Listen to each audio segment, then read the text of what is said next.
Harka fuunee daawwattoota keenyaa nageenya keenya bakka jirtanitti sinaa dhaqqabu jennaa oduu isinitti himna.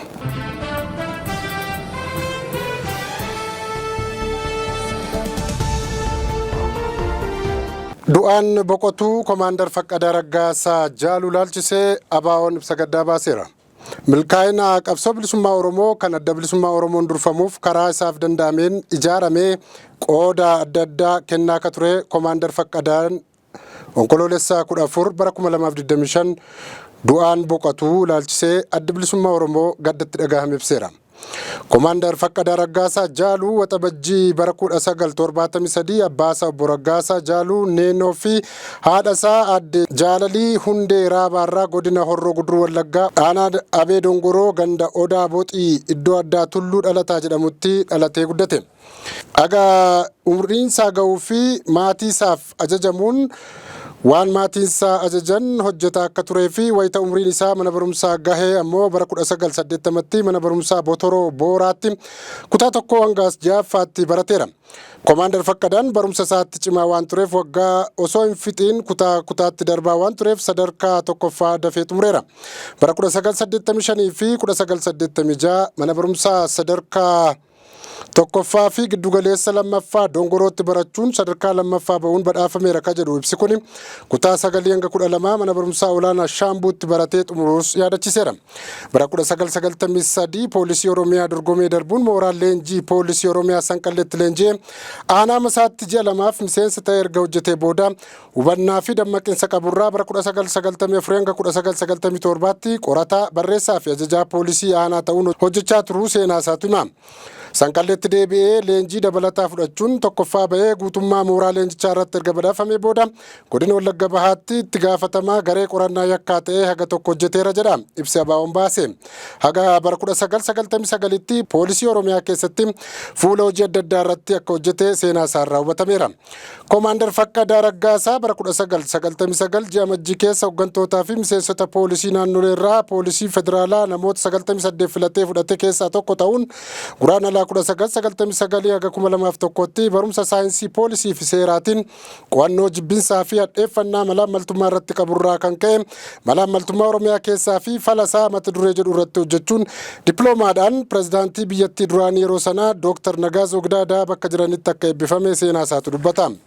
Poolisoota Oromoo godina addaa Kamisee Walloofis afaan Oromoon barumsa poolisummaa qorannaa yakkaa seeraa tiraafikaa fi kan kana fakkaatan irratti leenjii kennuudhaan uummata godina kanaan jaalala guddaa akka horatedha kan dhagahame.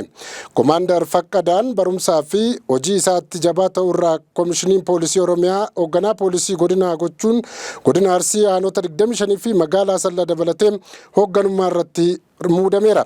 Waggaa tokko booda carraa barumsa biyya alaa argachuun Kaartuumitti kan argamu Yuunivarsiitii Gaanfa Afrikaa Ribaat jedhamutti bara 2003 haga 2007tti saayinsii poolisii fi seeraan digirii fi maastarsii digirii qabxii olaanaadhaan akka xumure seenaan isaanii mul'isa.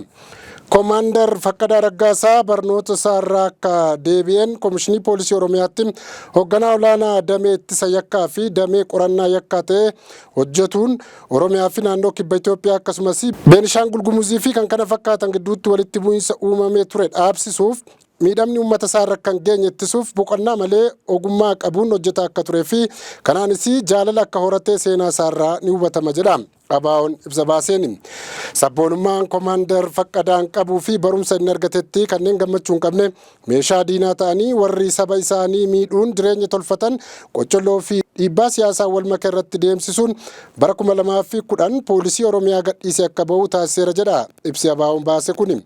Sanaan booda abbaa taayitaa galiiwwanii fi gumruuka federaalaatti hoogganaa damee qorannaa fi seeraa raawwachiisaa ta'uun dorgomee darbuun hojjetaa osoo jiru kanneen poolisii Oromiyaa keessaa dhiibanii isa baasan asittis tika biyyaalessaa waliin ta'uun bitootessa 13 2011 bakka hojii isaarraa qabanii maakalaawwii fi bakkoota garaa garaatti hidhuun iraarsaa akka turanidha kan ibsu. Sabboonummaa fi haqaan uummata isaa tajaajiluu hidhaaf kan isa ga'e Komaander Faqqadaan erga hidhamee booda caalaatti xiiqeffachuun mana hidhaa keessa taa'ee qabsoo uummata isaa ABO'n durfamuuf waan danda'u gumaachuu akka ture seenaan isaa tolchee agarsiisa jedha ibsi kun. Komaandar Faqqadaan hidhaa siyaasaa boodasii barnoota qabuun alatti leenjiiwwan sadarkaa Afrikaa fi addunyaatti beekamtii qaban fudhataa akka ture yoo ta'u, hojii malee turtii waggaa tokko booda imbaasii Ameerikaa Finfinnee jirutti tajaajila ogummaa nageenyaatiin dorgomee argachuun aga bara 2019tti hojjechaa tureera. Ammas yeroo lammaffaaf sabboonummaa fi ejjennaa qabuun yakkamee amajjii 17 bara 2019 humnoota nageenya mootummaatiin qabamee maakkalaawitti hidhameera jedha ibsi ABO'n baase.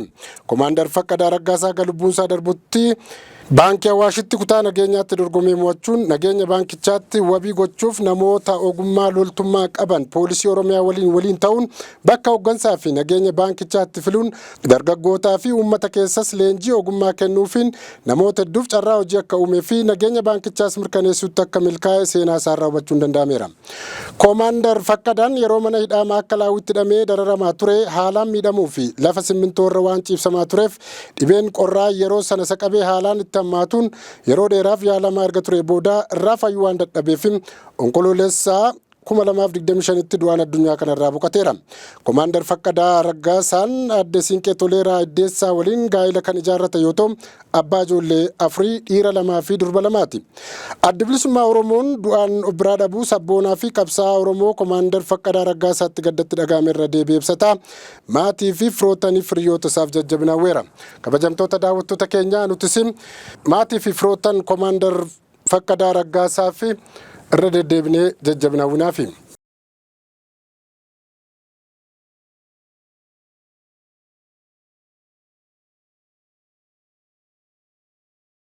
Oromiyaatti weerarri dhibee busaa garmalee babal'atee yaaddoo uumaa jiraachuu Biiroon Fayyaa Oromiyaa beeksiseera.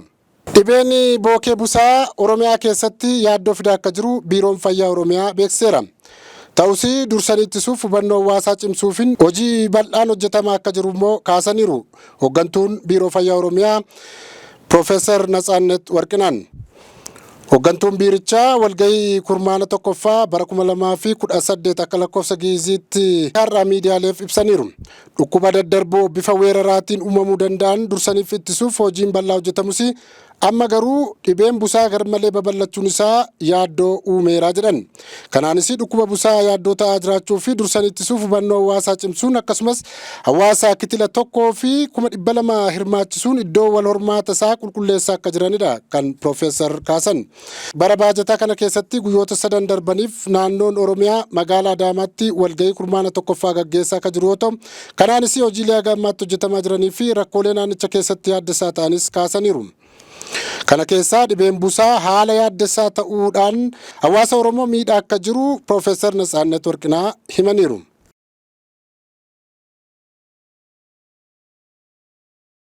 Sababa rakkoo nageenyaa mudateef daandiin Nagellee Booranaa Moyyaalee geessu erga cufamee ji'a 2 guutee hawaasni rakkoof saaxilamuun dhaga'ame.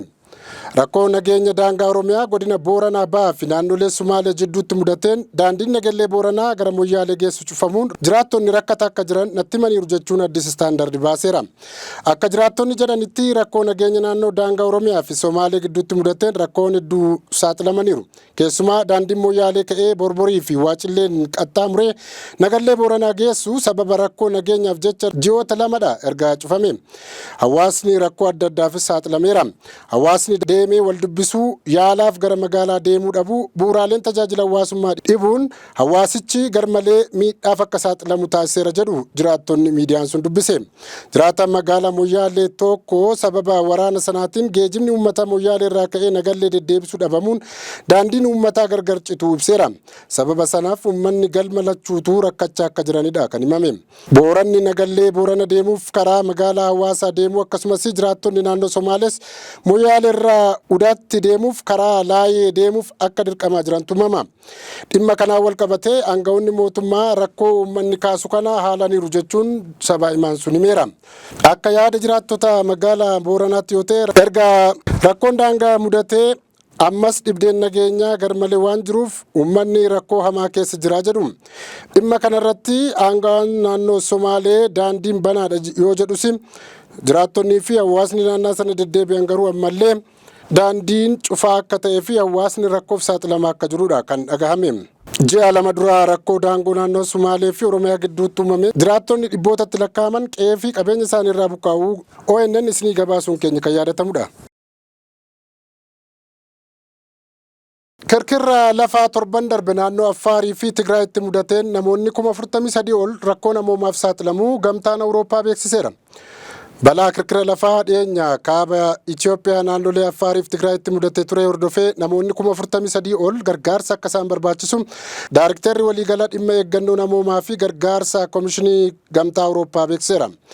Dhaabbatichi balaa kirkira lafaa Reektar iskeelii 5.7 lakkoofsise kana onkoloolessa gaafa 11/2025 naannolee kaaba Itoophiyaa jiran lama Tigraay fi Affaar keessatti uumameen keessumaa Affaar keessatti lubbuu daa'ima tokko galaafachuun ibseera. Daa'imni ganna 12 balaa sanaan du'e jedhamee Affaar aanaa Barhallee keessatti ta'uu kan eere gabaasni dhaabbatichaa namoonni 9 illee kirkira sanaan miidhaan qaamaa irra ga'uu kaaseera. Lubbuu namaa fi miidhaa qaamaa jiraattota irra ga'ettis dabalata.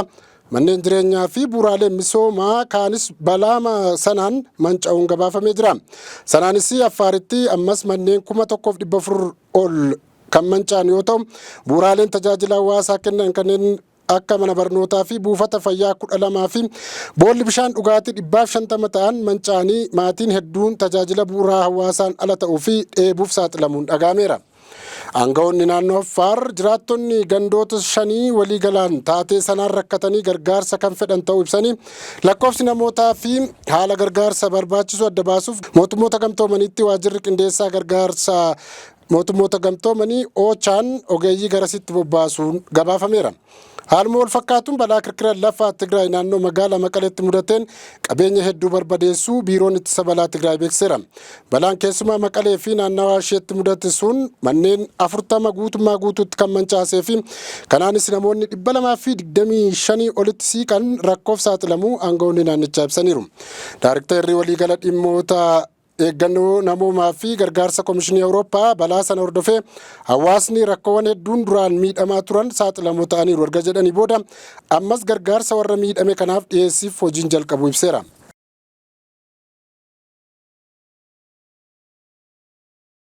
Daandiin qilleensa Itoophiyaa balalliisaa gara poorti Sudaanitti deebisee akka jalqabu beeksise.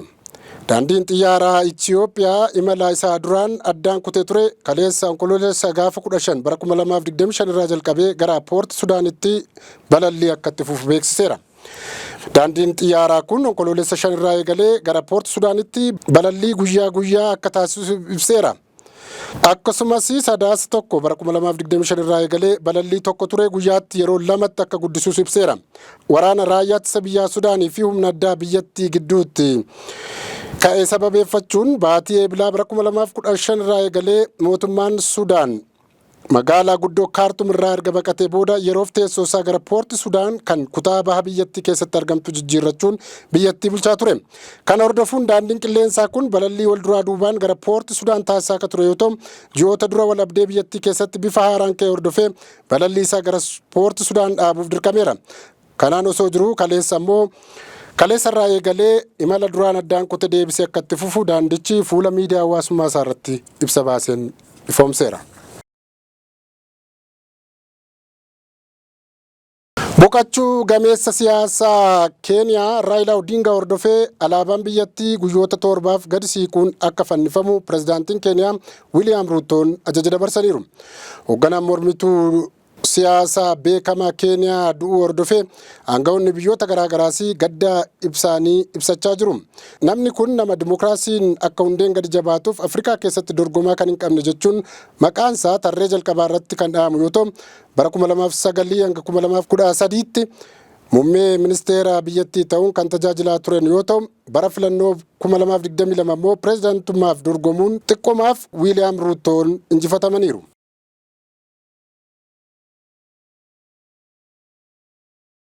Tarkiyyeen itti gaafatamummaa fudhattee Gaazaa deebistee ijaartuuf jirtii jedhan pirezidaantiin Tarkiyyee Rasiib Xayyib Erdogan. biyyi keenya Gaazaa ijaaruu, madaa qoorsuu, lammiilee Palestaan abdii egeree akka qabaataniif sodaa malee akka jiraatan itti gaafatamummaa ni fudhatti jedhan Recep Tayyip Erdogan.